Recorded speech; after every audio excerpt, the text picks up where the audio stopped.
So be very aware, and you have your agency, and nothing, I repeat again and again, people don't realize this, nothing in existence is ever allowed to control you. Not allowed. They would mess with whatever that was that entered the room. They don't want to do that. They can try and convince you that they can. Persuade you, yes, but they Yeah. can't actually. They can never touch your agency. It's I not used to allowed by you. Yeah. I used to say sometimes that DMT is kind of like playing dimensional roulette because you don't actually know where you're going to go.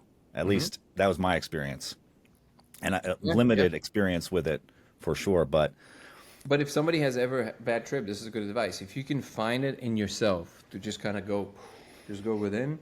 I call it the shark cage. You just go into your shark cage, and just sit there. Okay. No matter how crazy it is, nothing is allowed to hurt you, touch you, or use your agency. They I will wish I mess. would have known that Yeah. 10 years ago.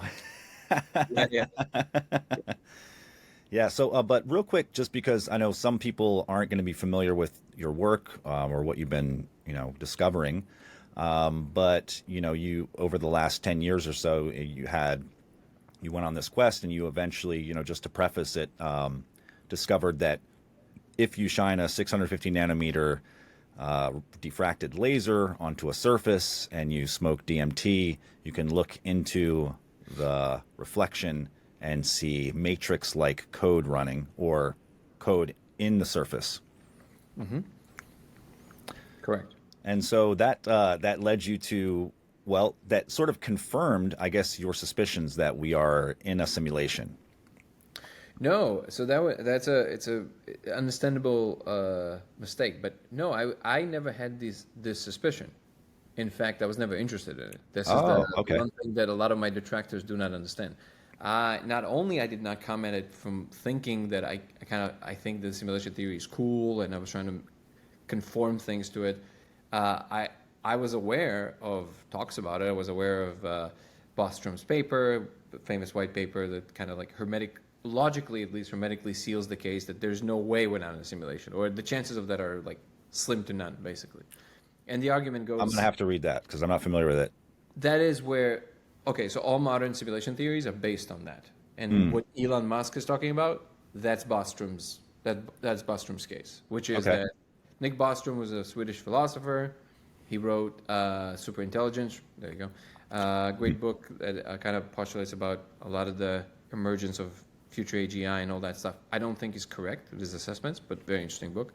And he wrote this white paper or a paper, and that has to do with the simulation theory. And the argument basically goes as follows: you use what you know to be true, and you extrapolate forward in time very simply. So you know for a fact that computation is real. We know how to use it.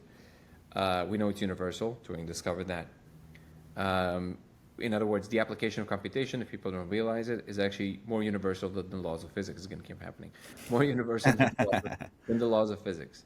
In other words, you can simulate all the laws of physics plus some, which means that it has a wider reach, right? And Turing showed mathematically that this can be extrapolated forever with the Turing machine or Turing quantum machine.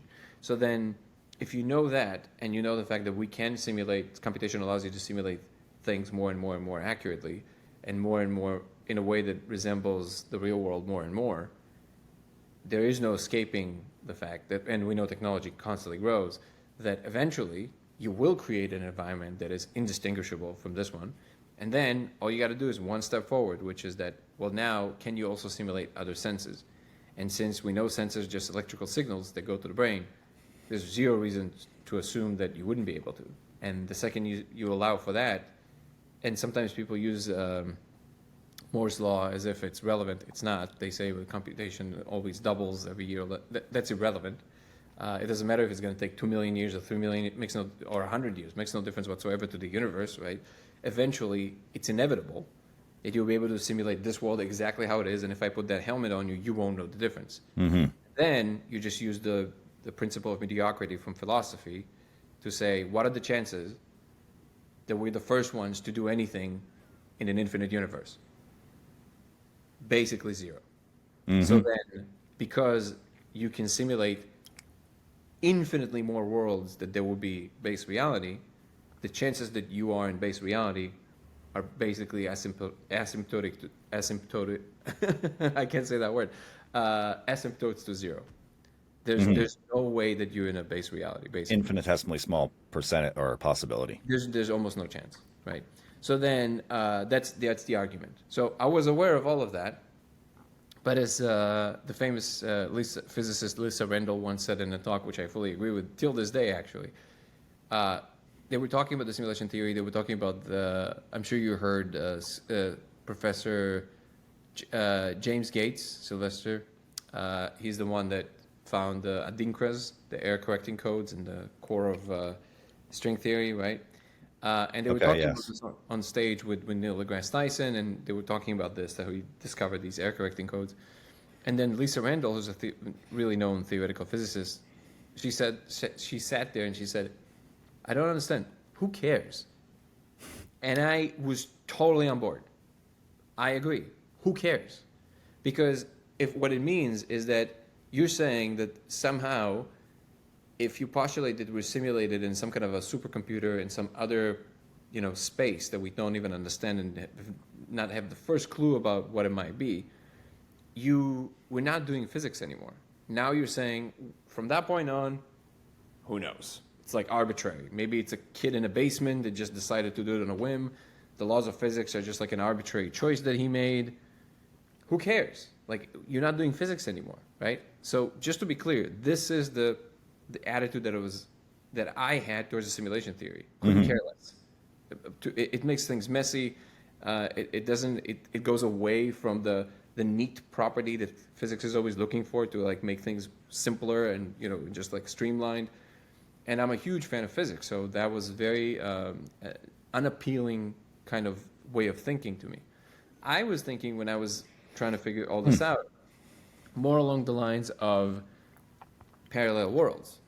So quantum mechanics, double slit experiment, many worlds interpretation. I was thinking, okay, if these worlds are somehow parallel to ours, is there a way to communicate between the realms? And what properties can we utilize to do this? Which is why light became a candidate, because light has very unique properties in that it is, at least in our universe, the speed of causation.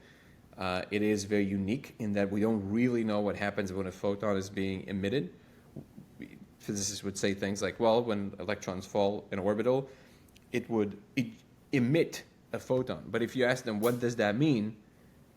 They go like this. I don't really know. It's okay. It just happens. Okay, cool. Well, it's coming out of nowhere is what you're saying, right? So yeah, there's a preservation of energy, yes, and momentum. Like it's translated to the function of a photon, but for all intents and purposes, it is kind of like saying the photon just came out of nowhere, right? And so there's other properties of light that are very interesting like that, and so my thinking was more along the lines of parallel worlds. And when I started discovering more and more hints that something was going on before the laser, they started showing me visions, the beings, whatever they are, of a hint that we are being rendered. And at first, I was not having it. Like, my brain just kept on resisting it. I was like, oh, okay, that was a strange one. And then they would show me another thing, and they would show me another thing, and eventually I go like, yo, why are you showing me this? And they're like, because something you need to come to terms with. And eventually it got to the point where, and that was after I already built the laser. So when I saw the code, all of a sudden, all these visions they showed me, they're like, eh, eh, eh. And I go, oh, they go, Now it's making sense. yeah. And then still I wouldn't accept it. And then they just showed me. They literally just showed me how they do it. So was that when you had the gut punch? Yeah. That one really put it over the top. Yeah. Yeah, so I was thinking about this because it's a far cry from, like, let's say, having a very strong belief in God to having God show himself in some form and communicate with you. It's like, that has implications that have to settle in, and it has a gravity to it. It's you're forced to start to see things differently or think differently about things, rather than just, this is a very strong belief that I have. I try to live my life according to, or approximate my mind to this idea that I feel strongly towards versus boom, here it is, you know, face to And face. I don't even think that would work if they would just show me that from the beginning. I think either it would create too much of a dissonance and resistance in me, and I would just bury it, or I think that the warming up to it definitely helped. And with everything else that was going on with the laser, I mean, obviously that made it like a lot more flashed out. But yeah, and just with one small caveat that, and again, I'm always in some, being very careful with what I'm saying because I don't fully exactly know the structure, but at least some being super respectful and saying this is my best understanding so far. But if I understand it correctly, the ones that showed me this, they're not God. They are the management company.